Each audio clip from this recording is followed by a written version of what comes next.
మిథున రాశి వారికి ఈ వారంలో సామాన్యమైనటువంటి గ్రహస్థితి గోచరిస్తూ ఉన్నది. ప్రత్యేకించి అనుకూలించేటువంటి గ్రహాల యొక్క సంఖ్య తక్కువగా ఉన్నది. కేవలం శుక్రచంద్రుల యొక్క బలం మీద మాత్రమే ఆధారపడి ముందుకు వెళ్ళవలసినటువంటి పరిస్థితులు ఉన్నాయి. చంద్రుని యొక్క బలం ప్రబల అధికంగా ఉండడం వల్ల ఆది, సోమ, మంగళవారాల్లో దశమ స్థానస్థిత చంద్రగ్రహం యొక్క ఫలితం కారణంగా సర్వకార్యానుకూలస్య అన్నారు. అంటే ఏ పని చేసినా దానిలో అనుకూలత్వాన్ని, మరీ ముఖ్యంగా దశమస్థో యథాచంద్ర యత్ర కార్యార్థ సాధనం అన్నది శాస్త్రం. ఏదైనా చాలా కాలంగా కానటువంటి పనిని కానీ లేదా ఎక్కువగా ఏడిపించి ముందుకు సాగనటువంటి ఇబ్బంది పెట్టేటువంటి పనులు ఏవైతే ఉంటాయో వాటిని ఆదివారం, సోమవారాల్లో చేయడం ద్వారా త్వరితగతిన వాటిని పూర్తి చేయగలుగుతారు. చంద్రబలం ప్రధానంగా ఉన్నది. అలాగే యథామాతా సుతాన్ రక్షే తథా రక్షత చంద్రమాహ.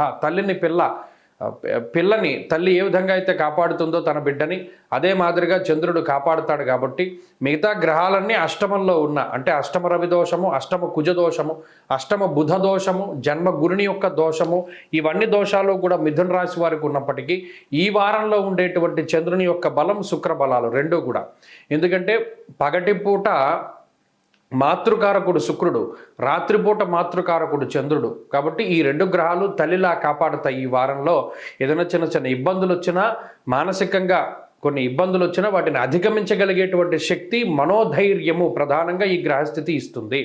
శుక్రుడు ప్రత్యేకించి మీరు కష్టపడకుండా, ఫలానా పని మనం కష్టపడితేనే కానీ అవదేమో అని భయపడేటువంటి సందర్భంలో కూడా మీకు కష్టం తెలియకుండానే కొంత ఆ పనులన్నీ పూర్తి చేయగలిగేటువంటి శక్తిని ఇస్తారు శుక్రుడు. అలాగే బుద్ధి చాంచల్యం కలుగుతూ ఉంటుంది. మరీ ముఖ్యంగా ధనం సంపాదించినటువంటిది ఏదైనా అప్పు తీర్చడానికో లేదా ఇంకో అనవసరమైనటువంటి వాటికో ఖర్చు అయిపోతూ ఉంటుంది. ఇది ఒక్క విషయమే కొంత ఇబ్బంది పెడుతూ ఉంటుంది. ఆర్థికంగా నిల్వ చేయలేకపోతారు మిథున రాశి వారు.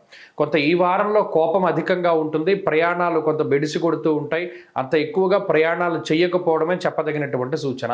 మిథున రాశి వారు ఈ వారంలో మరింత అనుకూలమైనటువంటి ఫలితాలను సాధించాలంటే సూర్యారాధన చేస్తూ ఉండడం చెప్పదగినటువంటి సూచన. ఈ వారంలో కలిసి వచ్చేటువంటి రోజు శుక్రవారంగా చెప్పవచ్చును. అదృష్ట సంఖ్య 9, అదృష్ట వర్ణము తెలుపు. తదుపరి కర్కాటక రాశి.